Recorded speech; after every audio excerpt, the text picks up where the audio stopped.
Ito ay rated SPG. Striktong patnubay at gabay ng magulang ang kailangan. Maaaring may masiselang tema, lengguwahe, karahasan, sexual, horror o droga na hindi angkop sa mga bata.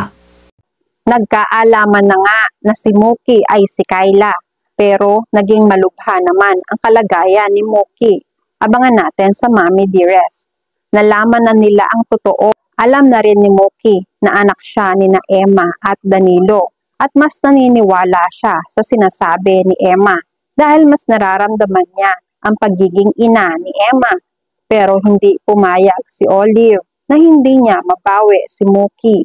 Nag-agawan sila ni Emma kay Mookie na out of balance si Mookie.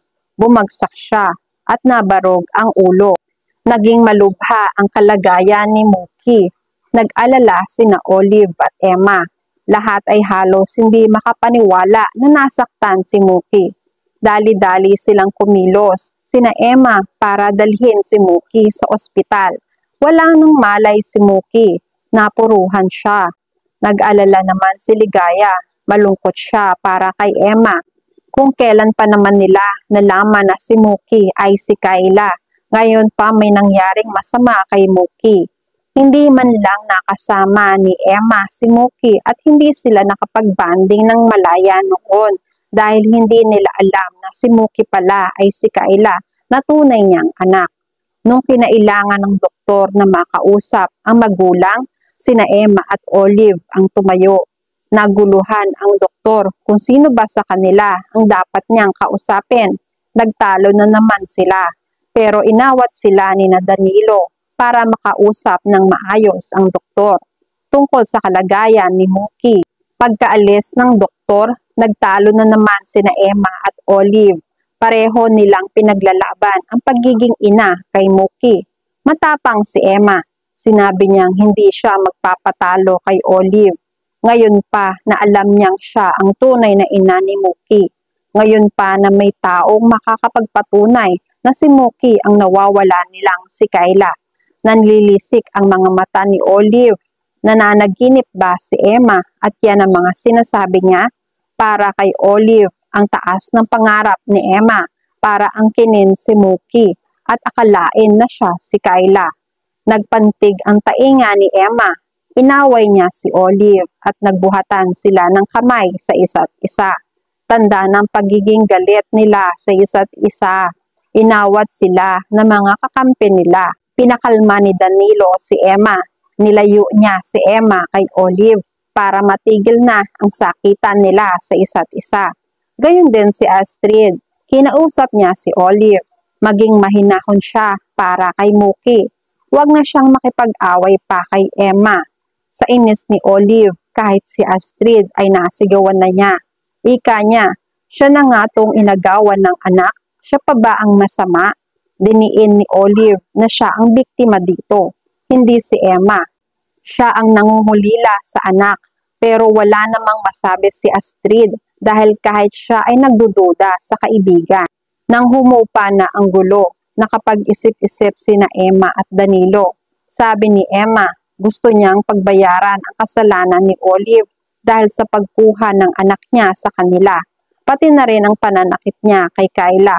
Mula nung kuhanin ni Olive ang anak nila sa kanila. Naisipan nilang i-report si Olive sa mga pulis. Sinumbong nila ang mga masasamang ginawa ni Olive.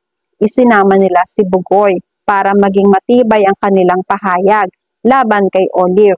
Nais naman ng mga pulis na imbitahan sa presinto si Olive para makapagbigay ng statement niya laban sa reklamo ni Emma. Pare-pareho silang nagtungo sa ospital. Inabutan nila rito si Olive. Ayaw pumayag ni Olive at hindi niya inaamin ang mga akusasyon ni Emma laban sa kanya. Sabi niya, walang ebidensya sina Emma sa binibintang sa kanya kahit dala-dala pa si Bugoy para magbigay ng mga pahayag nito. Naninindigan si Olive na wala siyang kasalanan dahil walang maipakitang matibay na ebidensya si Emma. Matapang si Emma na sinabi ang tungkol sa DNA test bilang ebidensya. Minungkahi niya na magpa-DNA test sila para mapatunayan na nagsasabi siya ng totoo na si Mookie ay si Kayla. Si Mookie ang anak ni na Emma at Danilo. Napatayo si Olive.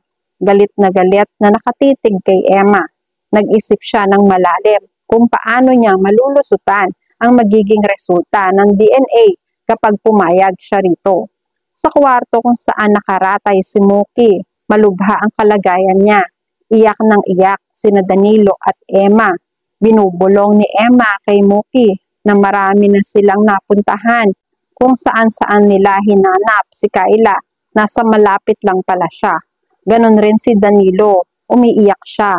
Sana noon pa nila nalaman na si Mookie pala ang nawawala nilang anak. Sana hindi na lang nangyari ang ganito sa kanila.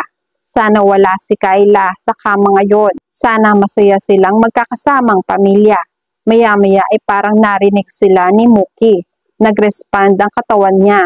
Nagkaroon siya ng seizure. At yan ang mga pakakaabangan natin sa Mommy Dearest. Please like this video and please subscribe to my channel. At magkita-kita po muli tayo sa mga susunod pang episodes.